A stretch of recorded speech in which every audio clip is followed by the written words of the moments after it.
Cigarette খেয়ে মসজিদের ভেতরে যাওয়া যাবে কিনা। আমাদের গ্রামের অনেকে সিগারেট খেয়ে গায়ে দুর্গন্ধ সহকারে মসজিদের ভেতর প্রবেশ করে। তাদের পাশে যারা থাকে তাদের অনেক কষ্ট হয়। এ বিষয়ে দয়া করে কিছু বলবেন।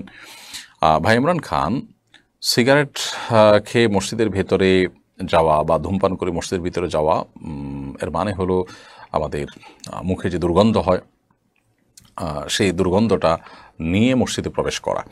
আর এতে মানুষজন যেমন কষ্ট পাবে, ঠিক একইভাবে মসজিদে ফেরেশতাদের অবস্থান থাকে, তারাও কষ্ট পান। নবী করিম সাল্লাল্লাহু আলাইহি ওয়াসাল্লাম বলেছেন, তাতাআযাল মালাইকাতু বিমা ইয়াতাআযা বিহি বানু আদম। আদম সন্তানরা যে সমস্ত বিষয়ের কারণে কষ্ট পায়, ফেরেশতারা একই বিষয়গুলোতে কষ্ট পান। সেজন্য আমরা মসজিদে গিয়ে ফেরেশতাদের কষ্ট হতে পারে এরকম কোনো কাজ করা উচিত নয়, মানুষের কষ্ট হতে পারে কোনো কাজ করা উচিত নয়। এই জন্য কেউ যদি ধূমপান করে থাকেন, সেটা তো এমনিতেই গুনাহের কথা।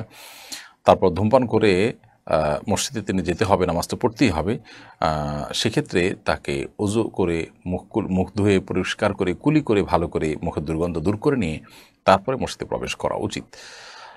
যদি একান্ত দুর্গন্ধ দূর করতে নাও পারেন, তার চেষ্টা থাকতে হবে অন্তত যে আমি কুলটুলি করে দুর্গন্ধ দূর করব, এরপর তিনি মসজিদে প্রবেশ করবেন।